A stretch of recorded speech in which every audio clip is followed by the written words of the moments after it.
Hello guys, അപ്പോൾ നമ്മളിന്ന് discuss ചെയ്യാൻ പോകുന്നത് ഇൻവെസ്റ്റ്മെൻറ്റ് മൾട്ടിപ്ലയർ എന്നുള്ള ഭാഗത്ത് നിന്ന് ഒരു പ്രാക്ടിക്കൽ ഒരു ക്വസ്റ്റൻ ആണ് കേട്ടോ. നിങ്ങൾ ഓൾറെഡി ഇപ്പം നമ്മുടെ ഇക്വേഷൻസ് ഒക്കെ എല്ലാ ഇക്വേഷൻസും വെച്ചിട്ടുള്ളത് കണ്ടിട്ടുണ്ടാവും നിങ്ങൾ. അപ്പോൾ അത് വെച്ചിട്ട് നമ്മളോട് പ്രാക്ടിക്കൽ ഒരു ക്വസ്റ്റനാണ് ചോദിച്ചിട്ടുള്ളത്. നമുക്ക് നോക്കാം. ചോദ്യം എന്ന് പറഞ്ഞാൽ 3 മാർക്കിനാണ്. If change in investment is 100 crore rupees and the change in income is 400 crore then calculate the value of MPC എന്ന് പറഞ്ഞത്. എന്ന് വെച്ചാൽ ചേഞ്ച് ഇൻ ഇൻവെസ്റ്റ്മെൻറ്റ്, നമുക്കറിയാം ചേഞ്ച് ഇൻ ഇൻവെസ്റ്റ്മെൻറ്റ് പറയുന്നത് നിക്ഷേപത്തിലെ മാറ്റം എന്ന് പറയുന്നത് എത്രയാണ്? അതിനെയാണ് നമ്മൾ ഡെൽറ്റ ഐ എന്ന് പറയാം അല്ലേ. അത് എത്ര കിട്ടിയിട്ടുള്ളത്? 100 കോടി എന്ന് തന്നിട്ടുണ്ട്. ഓക്കെ, ഫൈൻ, സമ്മതിച്ചു.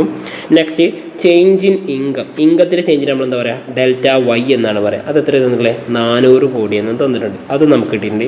നമ്മളോട് പറഞ്ഞ MPC എത്രയാണെന്ന് കണ്ടുപിടിക്കാൻ മാത്രമാണ് നമ്മളോട് പറഞ്ഞത് അല്ലേ. അപ്പോൾ ഈ ഒരു ചോദ്യം ചെയ്യുമ്പോൾ നമുക്ക് ആദ്യം വേണ്ടത് ഇവിടെ തന്നിരിക്കുന്ന കാര്യങ്ങളൊക്കെ നമ്മൾ എന്ത് ചെയ്യുക? ക്വസ്റ്റ്യൻ ആദ്യം എഴുതി വെക്കുക. ചേഞ്ച് ഇൻ ഇൻവെസ്റ്റ്മെൻറ്റ് നമുക്കറിയാം എത്രയാണ് തന്നിരിക്കുന്നത്? 100 കോടി എന്നാണ് തന്നിരിക്കുന്നത്. ആൻഡ് ചേഞ്ച് ഇൻ ഇൻകം എന്ന് പറയുന്നത്, ചേഞ്ച് ഇൻ ഇൻകം എന്ന് പറഞ്ഞാൽ തന്നിരിക്കുന്നത് 400 കോടി എന്നാണ് തന്നിരിക്കുന്നത്. ഇത് രണ്ടും ആദ്യം നമ്മൾ എഴുതി വെക്കാൻ പറഞ്ഞത്. ഇത് രണ്ടും കാണുമ്പോൾ നമുക്ക് ആദ്യം ഏതെങ്കിലും മൾട്ടിപ്ലയറിൻ്റെ ഇക്വേഷൻ വരുന്നുണ്ടോ എന്ന് ഓർമ്മയിൽ വെക്കാം. അപ്പോൾ ഇത് കാണുമ്പോൾ തന്നെ നമുക്ക് ഓർമ്മയിൽ വരേണ്ട ഇക്വേഷൻ എന്ന് പറഞ്ഞാൽ വേറെ ഏതുമല്ല, നമ്മുടെ ഇൻവെസ്റ്റ്മെൻറ്റ് മൾട്ടിപ്ലയർ ആണ് നമുക്ക് ഓർമ്മയിൽ വരേണ്ടത്. കാരണം ഇൻവെസ്റ്റ്മെൻറ്റുമായിട്ട് ബന്ധപ്പെട്ടാണ് തന്നിരിക്കുന്നത്.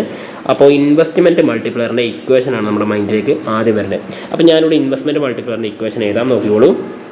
ഇൻവെസ്റ്റ്മെൻറ്റ് മൾട്ടിപ്ലയർ എന്ന് പറഞ്ഞാൽ നമ്മൾ എന്താ പറയാറില്ലേ? Delta Y. എപ്പോഴും മൾട്ടിപ്ലയറിൻ്റെ മുകളിൽ വൈ ആയിരിക്കും വരിക, തൊട്ട് താഴെയാണ് ബാക്കി ഏത് ഫാക്ടറാണ് വരിക. അപ്പോൾ delta Y divide by delta I equal to നമ്മൾ പഠിച്ചിട്ടുള്ളത് 1/1 - MPC എന്നാണ് പഠിച്ചിട്ടുള്ളത്. 1/1 - MPC എന്നാണ് പഠിച്ചിട്ടുള്ളത്. ഇനി ഞാനിവിടെ ചെയ്യാൻ പോകുന്നത് ഈ വാല്യൂസ് ഒക്കെ കിട്ടിയതൊക്കെ അതുപോലെ തന്നെ ഇട്ട് കൊടുക്കുന്നു. ഡെൽറ്റ വൈ 400 എന്ന് കൊടുത്തു, ഡെൽറ്റ ഐ നമുക്കറിയാം 100 എന്ന് കൊടുത്തു. ആൻഡ് അതെന്തിന് തുല്യമാണ്? 1/1 - MPCക്ക് തുല്യമാണ്. 400നെ 100 കൊണ്ട് ഡിവൈഡ് ചെയ്ത് എത്ര വരിക? 4 എന്നാണ് ഉത്തരം കിട്ടുക. അപ്പോൾ 4 എന്ന് പറഞ്ഞാൽ എത്ര ഉത്തരം വരിക? 1/1 - MPC എന്നാണ് വരിക അല്ലേ. 1 - MPC എന്ന് വരിക.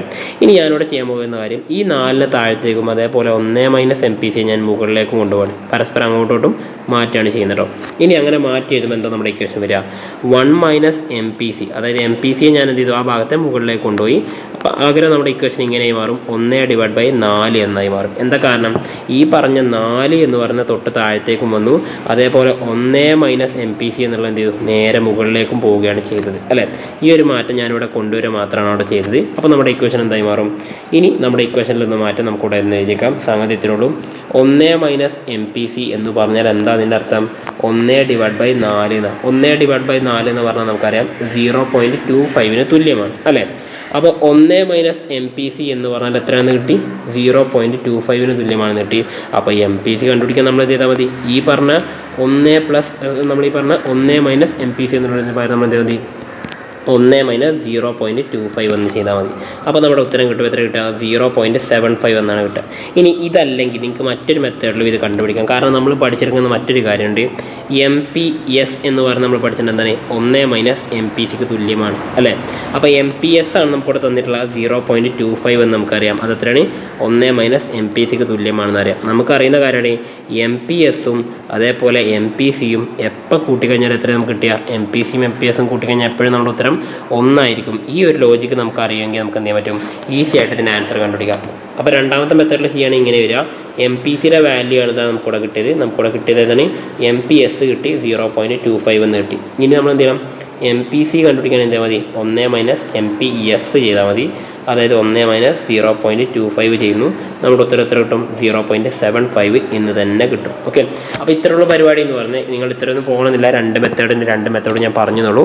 നമ്മുടെ ഉത്തരത്തിൽ ഏറ്റവും സിമ്പിൾ ആയിട്ടുള്ളത് ആദ്യം ചെയ്ത മെത്തേഡ് തന്നെയാണ്. അപ്പോൾ നിങ്ങൾ ആദ്യം ചെയ്യേണ്ടത്, ഈ ക്വസ്റ്റ്യൻ ഇങ്ങനെ വന്നു കഴിഞ്ഞാൽ ആദ്യം ചെയ്യേണ്ടത് അതിൽ തന്നിരിക്കുന്ന ഫാക്ടേഴ്സ് ആദ്യം എഴുതിയെടുത്ത് വെക്കുക. അപ്പോൾ നമുക്ക് എന്ത് ചെയ്യും? ഇത് എന്താ ചെയ്യേണ്ടതെന്നുള്ള കാര്യം നമുക്ക് മനസ്സിലാവും. എന്നിട്ട് നമ്മളോട് പറഞ്ഞ മൾട്ടിപ്ലയർ ഏതാണ് നമ്മൾ ഇവിടെ കണ്ടുപിടിക്കുക. ഞാനിവിടെ കണ്ടുപിടിച്ചു ഇൻവെസ്റ്റ്മെൻറ്റ് മൾട്ടിപ്ലയർ ആണ്. എന്നിട്ട് ഞാൻ ചെയ്ത കാര്യം തന്നെ അതിൻ്റെ ഇക്വേഷൻ ഞാൻ ഡയറക്റ്റ് ആയിട്ട് അവിടെ എഴുതി വെക്കുകയാണ് ചെയ്തത്. എന്നിട്ട് അതിൻ്റെ വാല്യൂസ് കംപ്ലീറ്റ് എന്ത് ചെയ്തു? അപ്ലൈ ചെയ്ത് കൊടുത്തു. അതിനുശേഷം ഞാനിവിടെ സോൾവ് ചെയ്ത് കഴിഞ്ഞപ്പോൾ എനിക്കിവിടെ വാല്യൂസ് കിട്ടി. ഇങ്ങനെയാണ് നമ്മുടെ മൾട്ടിപ്ലയറിൻ്റെ വാല്യൂ നമ്മൾ കണ്ടുപിടിക്കാറുള്ളത്. ഓക്കെ ആണല്ലോ. അപ്പോൾ ഇത് നന്നായിട്ട് നിങ്ങൾ എന്ത് ചെയ്യുക? വർക്കൗട്ട് ചെയ്ത് ചെയ്യുക. നല്ലൊരു മാർക്ക് നിങ്ങൾക്ക് സ്കോർ ചെയ്യാൻ പറ്റുന്ന ഒരു ഏരിയയാണ്.